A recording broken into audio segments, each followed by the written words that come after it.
사도행전 2장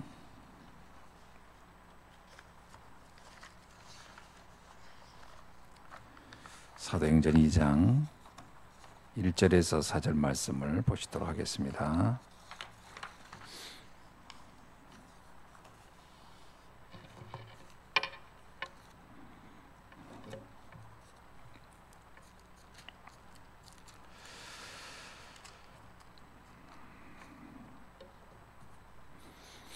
오순절 날이 이미 이름에 그들이 다 같이 한 곳에 모였더니 호련히 하늘로부터 급하고 강한 바람 같은 소리가 있어 그들이 앉은 온 집에 가득하며 마치 불의 혀처럼 갈라지는 것들이 그들에게 보여 각 사람 위에 하나씩 임하여 있더니 그들이 다 성령의 충만함을 받고 성령이 말하게 하심을 따라 다른 언어들로 말하기를 시작하니라.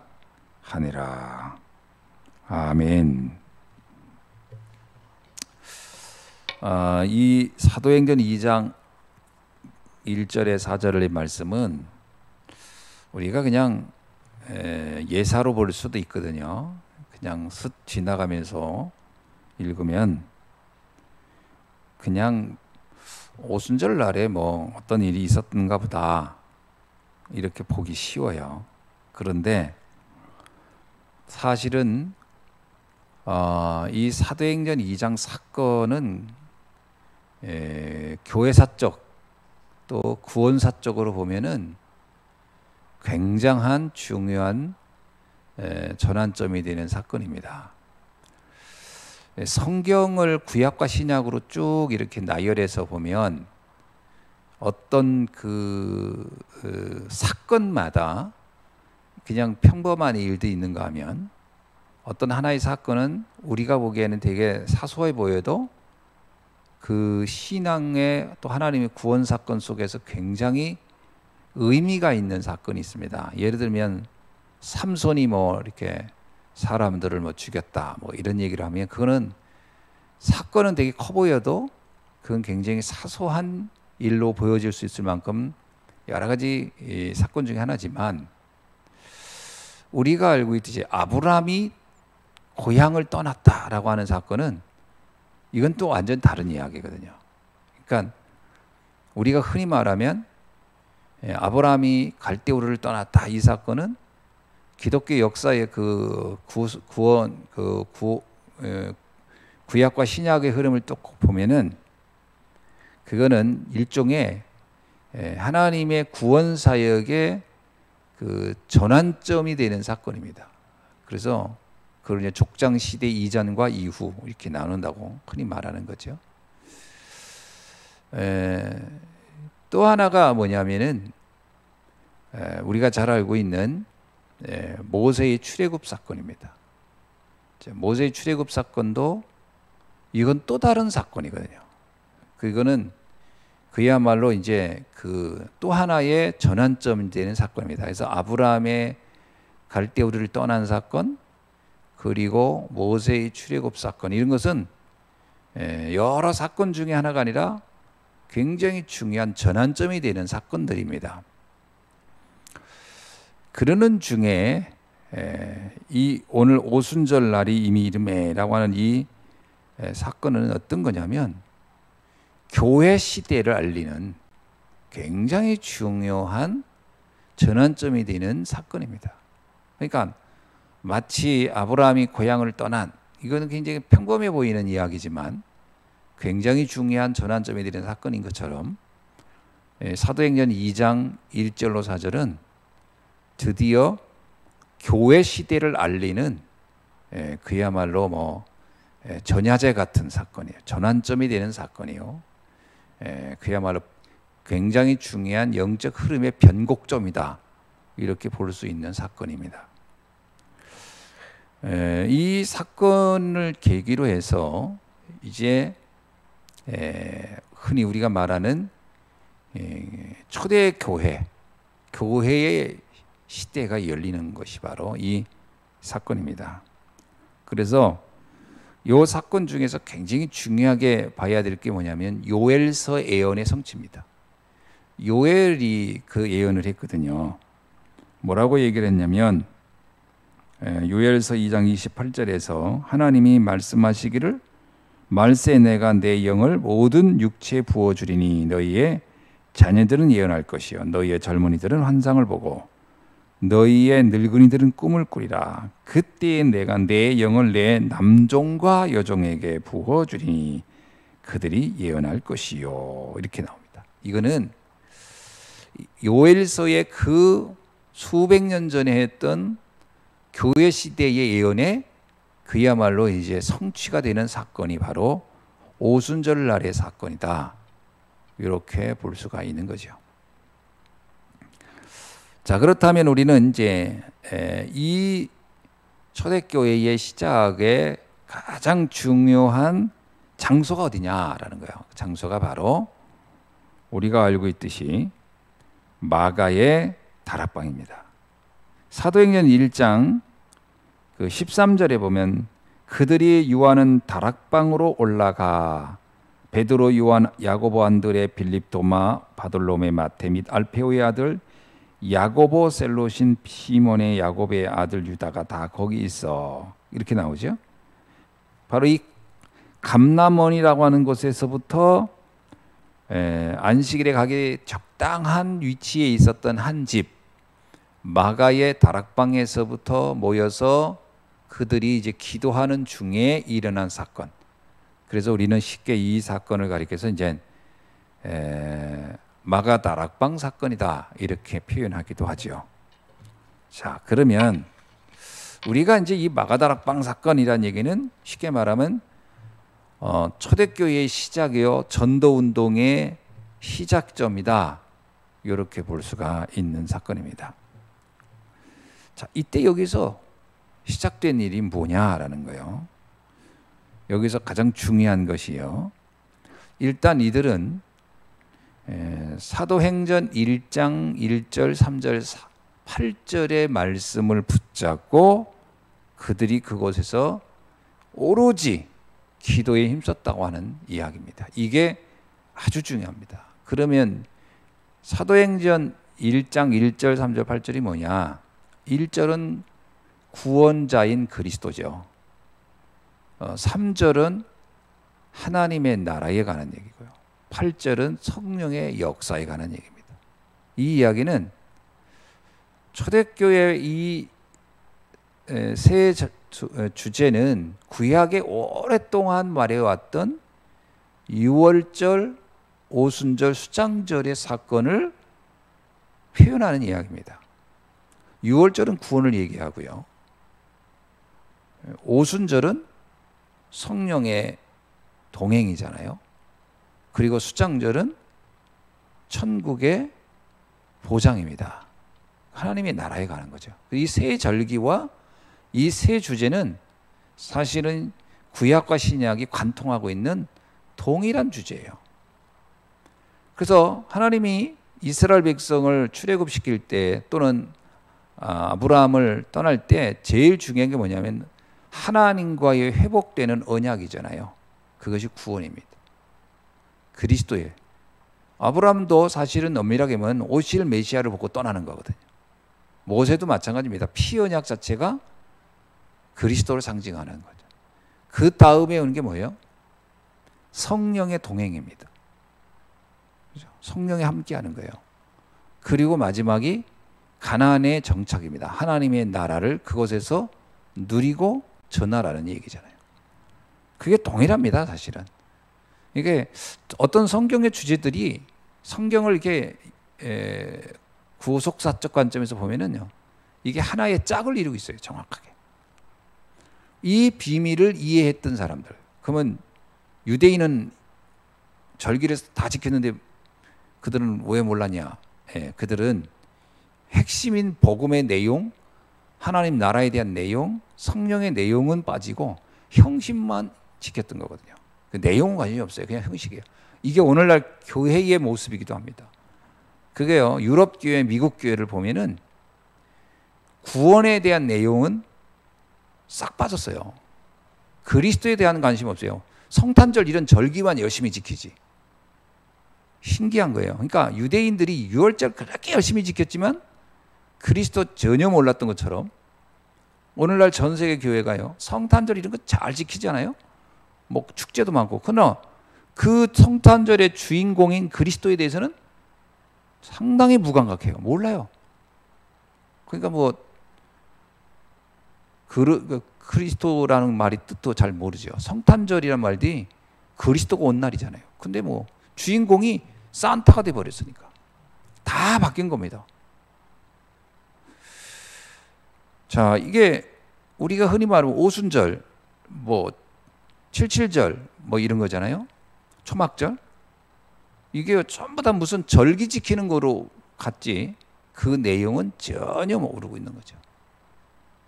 그런데 이 내용을 안 사람들이 모였다는 겁니다. 그게 바로 초대교회 성도들 마가다락방에 모인 사람들이에요. 굉장히 중요한 거죠. 근본이 뭔지를 아는 사람들이에요. 이거를 다른 말로 말하면 가장 핵심적인 제한된 그야말로 복음의 핵심에 집중하고 이것을 회복했던 사람들. 오늘 우리도요, 첫째 잘못하면 교회 일이 많습니다. 뭐 이런 행사 저런 행사. 그게 교회인 줄 알고 그게 신앙생활인 줄 알고 그거 열심히 하거든요. 잘못하면 이 껍데기 붙잡고 막 소란하게 다니다가 정작 영적인 내용을 하나도 모를 수가 있어요. 제가 옛날에 여름 되면 성경학교 늘 하잖아요. 이건 아주 오래된 전통이잖아요. 성경학교 주제가 뭐예요? 옛날에 그 주제곡이 있어요. 영원한 주제곡. 흰 구름 뭉게뭉게 피는 하늘에. 지금 그 노래 부르지도 않잖아요. 근데 아마 우리 교회 외에 다른 교회는 안 부르는 데가 없을 거예요. 여름 성경학교가요, 어느 날 딱 바뀌었어요. 뭐로 바뀌었냐? 성경학교라는 이유가 뭐예요? 바이블 스쿨이거든요. 여름 썸머 바이블 스쿨. 그래서 여름에 하나님의 말씀, 복음을 깊이 연구하고 공부하는 시간을 갖자라는 거예요. 애들 방학 때. 본질은 사라지고 행사만 남아요.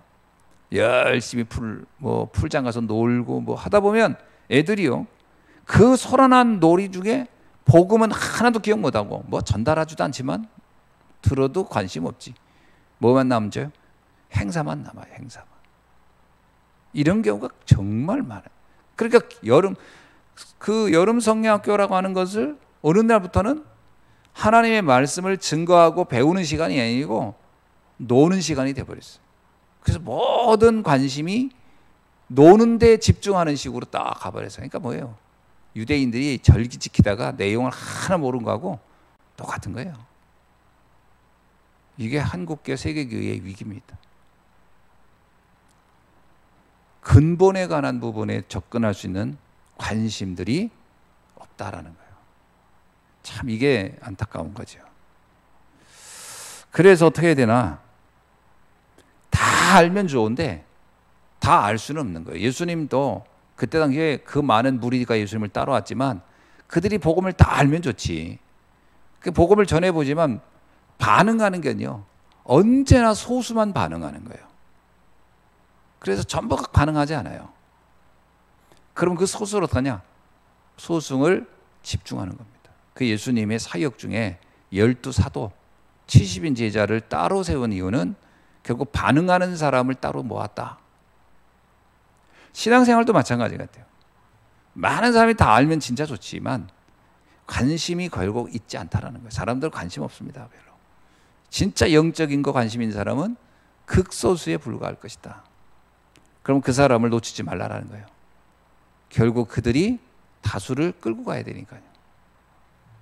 굉장히 중요하죠. 그래서 영적인 반응이 특별한 사람들, 갈급한 사람들, 충성된 사람들, 예비된 사람들, 특별히 거기에 복음의 서밋들, 이들을 집중해서 모아서 그들에게 다음 세대를 끌어갈 수 있도록 도라. 저는 그게요, 사무엘이 다윗을 특별히 선택한 것도 그런 의미 같아요. 차기 시대를 이끌어갈 사람들이죠. 또 바울을 선택한 것도 마찬가지 같아요.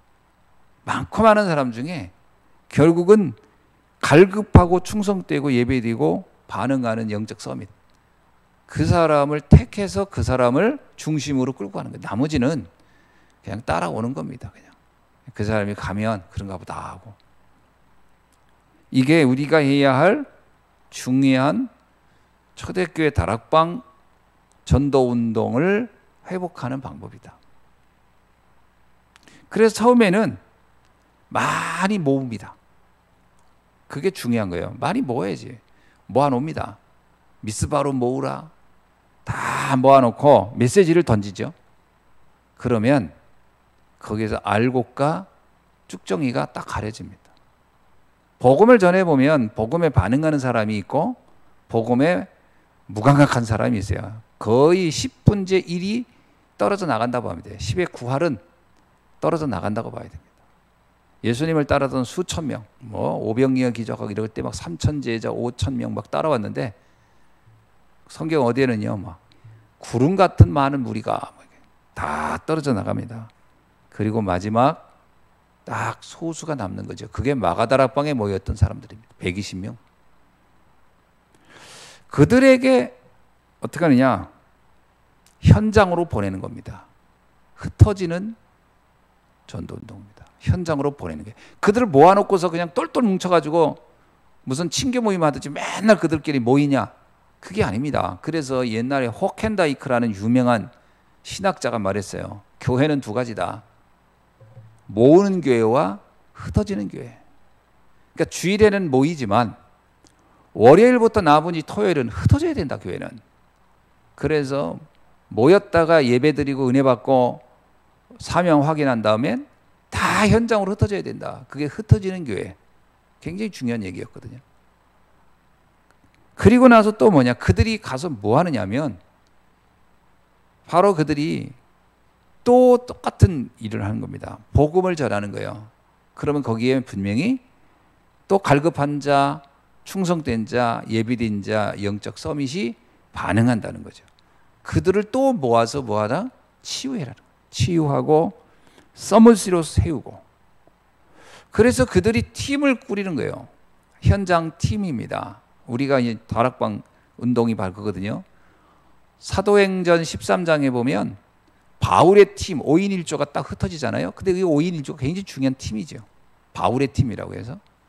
그래서 뭐 하냐면 그들이 그 시대 현장에 무너져 있는 개인을 치유해서 서밋으로 만드는 일을 한 다음에 그 서밋으로 만들어진 개인을 팀으로 묶어서 현장을 보내서 시대의 후유증을 치유하라는 거예요.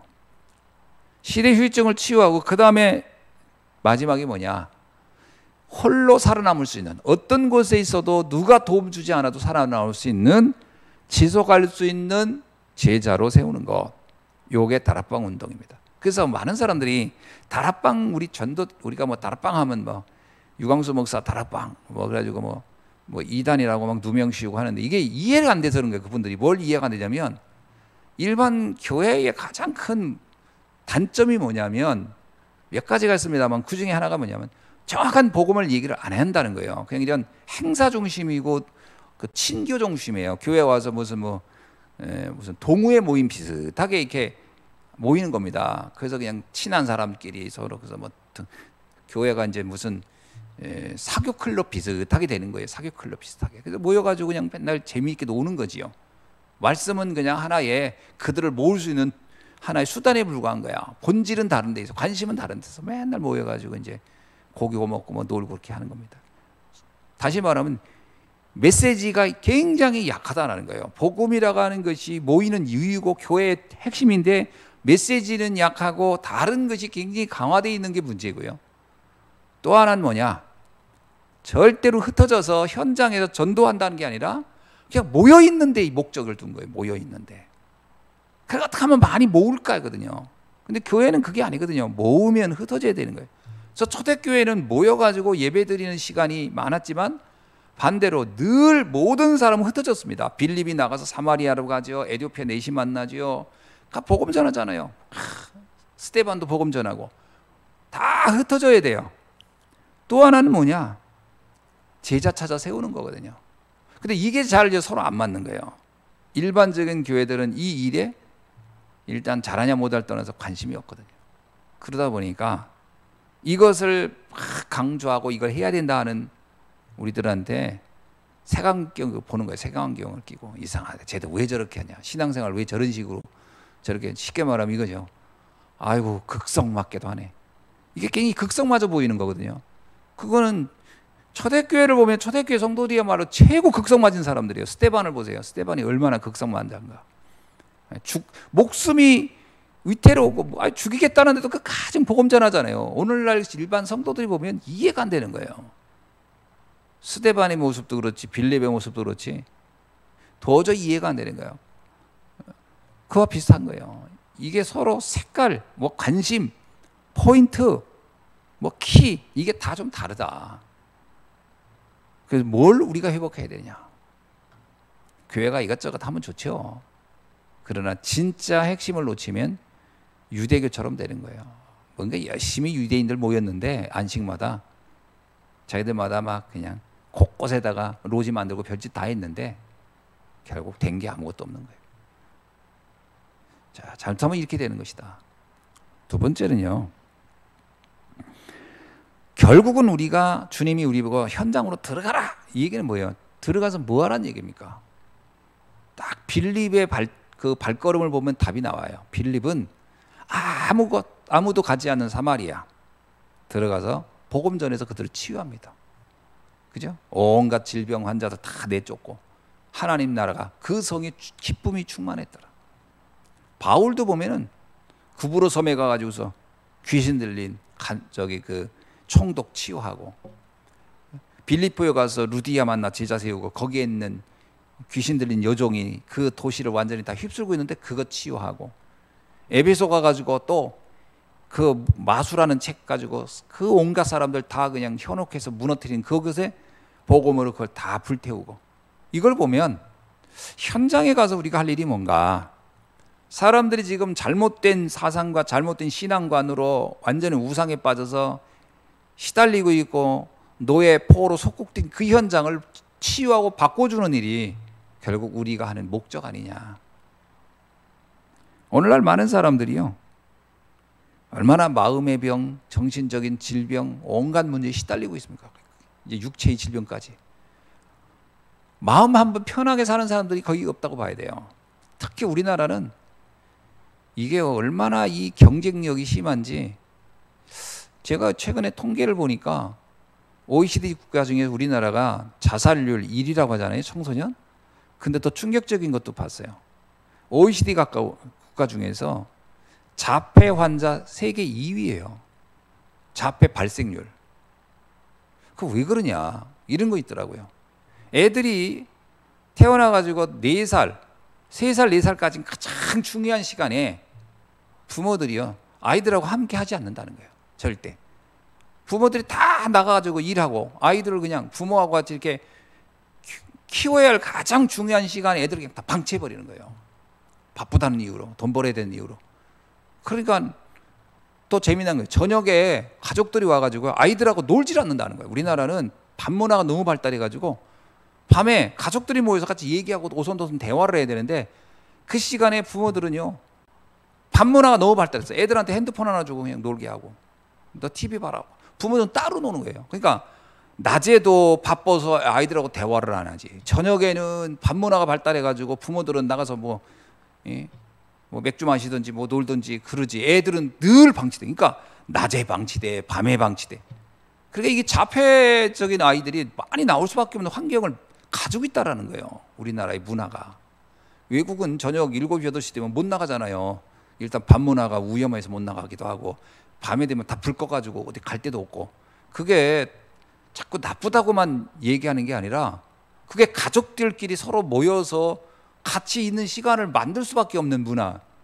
그 일찍 잘 수는 없잖아요. 그럼 같이 대화하고 오손도손 말하고 이게 굉장히 중요한 거거든요.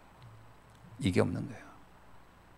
금년도에 뭐 2년 3년 사이에 이 코로나 때문에 다들 마스크 끼고 사니까 아이들이 그 나이에 태어난 아이들이 언어가 엄청 늦는다는 거예요. 왜? 부모 입을 보고서 말을 배워야 되는데 입을 보고 말을 배울 기회가 없는 거예요. 다 마스크 쓰고 있으니까. 이 학업 능력이 현저하게 떨어진다는 거죠. 그래서 코로나 세대라고 하던데 이게 앞으로 심각하대요. 국가 경쟁력에 상당히 문제가 올 것이다. 이런 식으로 지금 뭔가 많은 사람들은 말 못할, 우리도 자신도 모르면서 많은 문제가 생기는 거예요. 지금 가정적으로, 개인적으로.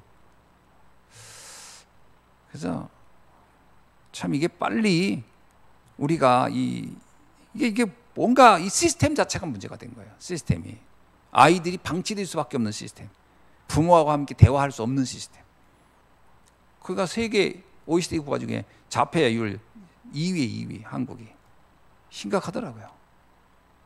갈수록 이게 심각해질 거라고 하는 것은 우리가 불을 보듯 뻔합니다. 지금 애들 핸드폰 세대라고 해가지고 전부 다 핸드폰 붙잡고 아이가 난 유모차에서도 핸드폰 보고 있더라니까. 애가 누워가지고 부모는 딴 거 하고 있고 애가 뭐 사람들하고 대화할 관심이 없어. 그냥 자기 속에 있는 건 자기 혼자. 그러니까 가상의 세계하고 자기가 그냥 소통하고 있는 거예요. 일반적인 사람하고 대화하는 게 안 돼. 심각한 문제예요. 이게 복음으로 다 치유해야 됩니다. 교회가 뭘 해야 되는가? 굉장히 중요한 얘기. 이런 것들을 우리가 대충 그냥 그거 나하고 뭔 상관이 있어 하지만 안 그렇습니다. 이게 우리가 회복시켜야 할 현장이다. 결국 마지막은요. 이 복음 운동을 끌고 갈 후대들을 제대로 키우는 게 우리의 몫이 아니냐. 그래서 정말 후대를 우리는 참 안타까운 게 그거거든요. 뭐 동물도 자식 사랑하는 거야 뭐 본능적으로 하잖아요. 사랑하는 것만 하는 겁니다. 근데 사랑의 방식은 다양해야 되거든요. 사랑하는다는 게 먹여주고 입혀주고 재워주는 것만 하는 게 사랑은 아니거든요. 그거는 까치들도 하고 일반 동물들도 다 하잖아요. 근데 그게 중요한 게 아니고 이 아이에게 정말 중요한 복음이 정확하게 그리고 어느 곳에 있든지 하나님이 함께한다는 것, 그 비밀이 중요하고 우리는 살다 보면 문제, 사건, 위기 계속 옵니다. 그죠? 안 올 수가 없어요. 그것이 만날 때마다 계속 상처받는 사람이 있고 그것을 발판 삼아서 그것을 발판으로 해서 성공하는 사람이 있거든요. 앞으로 나가는 사람이 있어요. 그러니까 풍랑이 오면 이 풍랑을 타고서 앞으로 발전해가는 사람이 있는가 하면 그 풍랑에 휩싸여서 그냥 거기서 끝나는 사람이 있는데 우리가 렘넌트를 어떻게 키울 거냐.